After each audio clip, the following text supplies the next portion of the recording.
extend a gesture of compassion, it also attempts to remove a symbolic curse from the impaired and disabled, who in many cultures still carry the imagination of a sinister and demonic underworld.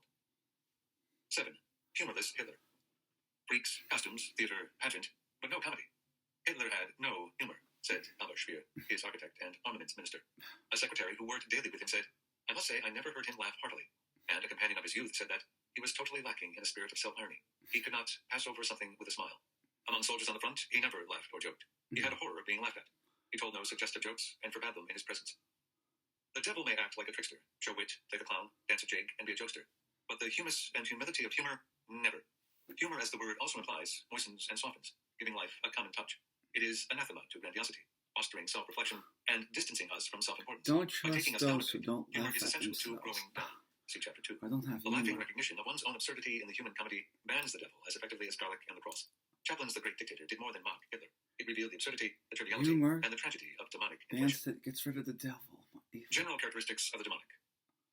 I want now to introduce more evidence of the demonic in Hitler to give greater understanding of how the bad seed works and how it might be recognized. James Hillman, The Soul's August Code. Kubizek, a school friend of Hitler, said his mother was afraid of Hitler's eyes. Light blue, startlingly intense, and lashless. Hitler's high school teacher described his eyes as shining. Kubizek also wrote, If I am asked where one could perceive in his youth this man's exceptional qualities, I can only answer, in the eyes. Hitler considered his eyes to be like those of his mother, which, in turn, reminded him of the Medusa, as depicted by his favorite painter, Franz von Stuck. Hitler practiced piercing glances in front of a mirror and played the game of staring down other people. The old English fascist and Wagner's son-in-law, Houston Chamberlain, wrote him, It is as if your eyes were equipped with hands, where they grip a man and hold him fast. At one stroke, you have transformed the state That's of a my soul. double-edged sword. Around 1909, Hitler Kind, met one of gentle his people intellectual have that mentors, too, Georg but in a Luntz, different... an anti-Semitic fantast of prodigious output who had written weirdo tracts with such titles as Theozoology, or Tales of the Sodom Ape Men, and The Dangers of Women's Rights, and the Necessity for Masculine Morality of Masters. Luntz also wrote these words, The most important and decisive erotic force for the people of the higher race is the eye. Heroic eroticism is a love with the eyes. One who, of the many captivated by Hitler's heroic eroticism, reported, I looked into his eyes, he looked into mine, and I was left with only one wish, to be at home and alone with the great, overwhelming experience. The veteran German dramatist, Gerhard Hauptmann, finally had the occasion to meet Hitler. The Fuhrer shook hands with him and looked into his eyes. It was the famous gaze that makes everyone tremble.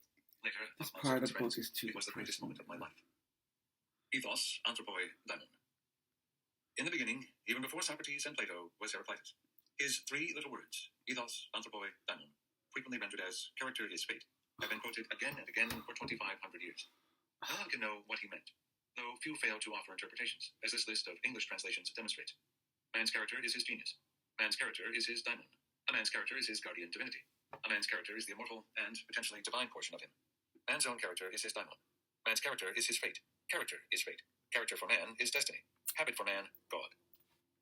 The daimon part is easy enough, for we have already accepted the translation of daimon as genius, Latin, and then transposed it into more modern terms such as angel, soul, paradigm, image, fate, inner twin, acorn, life companion, guardian, heart's calling. This multiplicity and ambiguity inhere the daimon itself as a personified imaginal spirit, who in Greek psychology was also your personal fate.